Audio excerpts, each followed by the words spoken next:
Fantasia é meu gênero literário favorito. Eu amo Senhor dos Anéis, eu amei Duna quando saiu, e eu tenho horas consideráveis no The Witcher 3.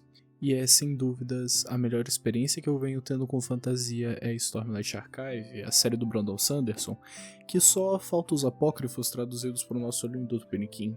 E eu nunca tive a sensação de estar viciado num fucking livro. E eu espero que com esse vídeo você perca o medo dos calhamaços, principalmente que Stormlight Archive é um pouquinho grande. Nesse vídeo a gente vai só abordar até metade do primeiro livro, então não tem spoiler, você pode ficar até o final. Disclaimer, se você não quiser ouvir é só pular pra frente. Eu tô com voz de youtuber de comentário porque eu tô meio doente e é tarde da noite. E esse vídeo é meio fora do tema, normalmente esses vídeos não vão tão bem, mas eu juro que vocês vão gostar, então continue aí.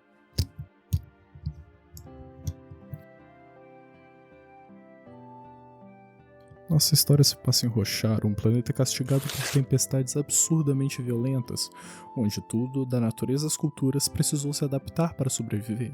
Logo de cara, o livro deixa claro que estamos diante de algo grande, antigo e cheio de segredos enterrados pelo passado.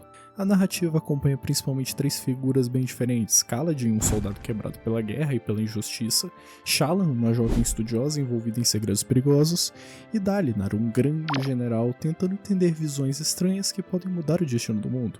Cada um vê Roshar de um ângulo distinto e aos poucos as histórias vão se conectando, revelando os conflitos políticos, guerras, lendas esquecidas e o peso das decisões que ecoam por séculos.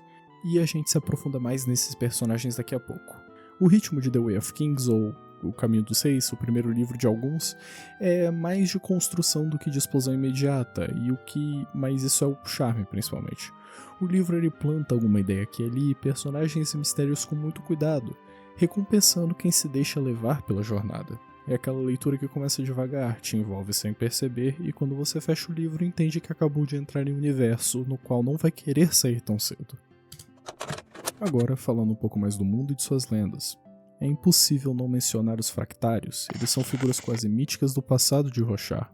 Antigos guerreiros que um dia carregaram poderes incríveis e armas lendárias, mas que de forma inexplicável abandonaram seus juramentos e deixaram tudo para trás. Suas lâminas que surgem de ar fino e cortam a alma e não a carne, e armaduras que amplificam a força e o vigor do usuário, permanecem até hoje como símbolos máximos de poder, e a simples menção deles já carrega um peso histórico enorme, como se o mundo inteiro ainda vivesse às sombras de suas escolhas. Mas tem um ou outro perdido por aí, como mencionado nos interlúdios do livro. Roshar em si já chama atenção logo de cara, é um planeta moldado por tempestades colossais, chamadas de tormentas, onde praticamente tudo evoluiu para resistir aos ventos destruidores e chuvas violentas. As plantas se retraem, os animais chamados de Shulis e os demônios do abismo, que trazem um ar de Shadow of the Colossus para esse mundo, possuem carapaças e são bem parecidos com lagostas e crustáceos. E as cidades parecem crescer junto à rocha, como se o próprio mundo estivesse sempre se protegendo.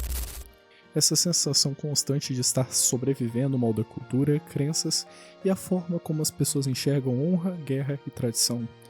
Então a gente tem um centro muito importante em Stormlight: as Planícies Quebradas, um dos cenários mais marcantes da série. Imagine uma imensidão de platôs rachados separado por abismos profundos, onde exércitos inteiros travam guerras pulando de ilha em ilha, de pedra.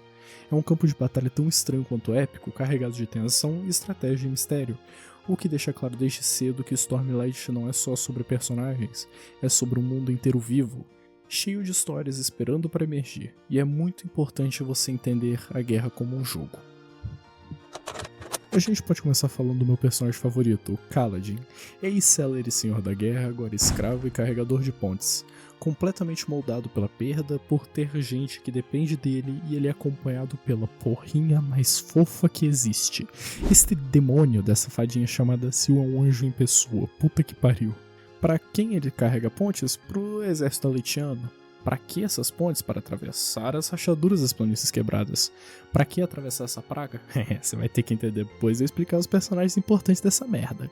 Entrando mais dentro do exército, nós temos Dalinar, que ocupa o centro de poder político e militar entre os Alethi, mantendo relações diretas e indiretas muitas vezes tensas com o rei Elhokar e os demais altos comandantes do exército.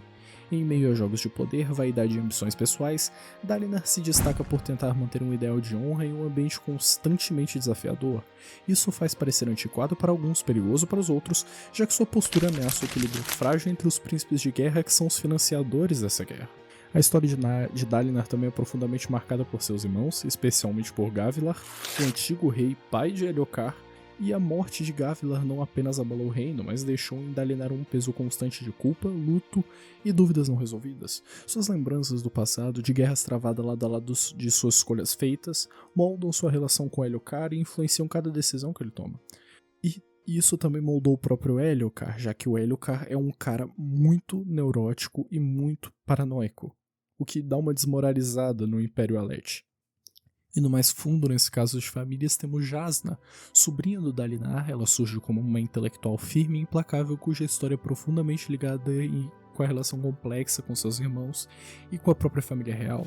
Suas conexões revelam um passado de conflitos silenciosos, expectativas quebradas e uma mente que se afastou das tradições para buscar uma verdade acima de tudo. Ela é respeitada, temida e frequentemente incompreendida, tanto por sua genialidade quanto por sua postura direta. Shallan, por sua vez, constrói suas relações a partir de segredos e máscaras. Sua ligação com Jasnah vai além do mestre-aprendiz, funcionando como uma ponte para um mundo maior de conhecimento, perigo e descobertas. Ao mesmo tempo, Shallan carrega um passado familiar pesado que influencia cada escolha e cada mentira que ela conta, fazendo dela uma personagem que se apresenta leve por fora, mas profundamente marcada por dentro. Até tu chegar no ponto que ela revela que ela tá lá só pra roubar um transmutador da Janna. O que é um transmutador? Um dispositivo que transforma matéria em outra matéria. Sim, é muito roubado. A guerra entre os Aletianos e os Parchedianos é o grande conflito que domina o cenário de O Caminho dos Reis. De um lado, os Aletianos são um povo profundamente militarista que enxerga a guerra como um caminho para a glória, honra e status social. Seus exércitos são organizados em casas de guerra liderada por altos príncipes, cada um competindo por prestígio, vitórias e riquezas. Para eles, o conflito já deixou de ser apenas vingança pela morte do rei Gavilar e se transformou em uma disputa de poder, tradição e orgulho. Ou, como eu já falei, um jogo. Os Parchedianos, por outro lado, são um povo simples, muito misterioso e coeso. Eles vivem nas planícies quebradas, eles possuem uma cultura ligada ao ritmo, à canção e à comunidade. Eles encaram a guerra como uma necessidade bem ruim, sabe? Não como um espetáculo de glória, e eles são bem, fisicamente distintos. Eles têm carapaças naturais, eles demonstram uma disciplina coletiva que contrasta com a rivalidade interna dos Aletianos. Mesmo sendo numericamente inferiores, sua adaptação ao terreno e sua união os tornam os adversários extremamente difíceis de derrotar. Por que tem gente carregando ponte para atravessar esse lugar? Por que tá todo mundo brigando lá? Por causa das Heartstones, gemas preciosas que estão encontradas dentro de grandes criaturas conhecidas como demônios dos abismos. Essas criaturas colossais emergem periodicamente nas planícies quebradas e sua caça se torna o verdadeiro objetivo da guerra. As gemas são incrivelmente valiosas, usadas para alimentar tecnologia, riqueza e poder, o que transforma cada aparição de um demônio no abismo em uma corrida mortal de exércitos rivais. Assim, a guerra deixa de ser apenas entre dois povos e passa também a ser contra o próprio mundo brutal de Roshar, onde sobrevivência e ambição caminham lado a lado. No fim das contas, o Caminho dos Reis é muito mais do que uma história de guerra ou fantasia épica, é um convite para mergulhar em um mundo bem vivo, complexo e cheio de personagens marcantes.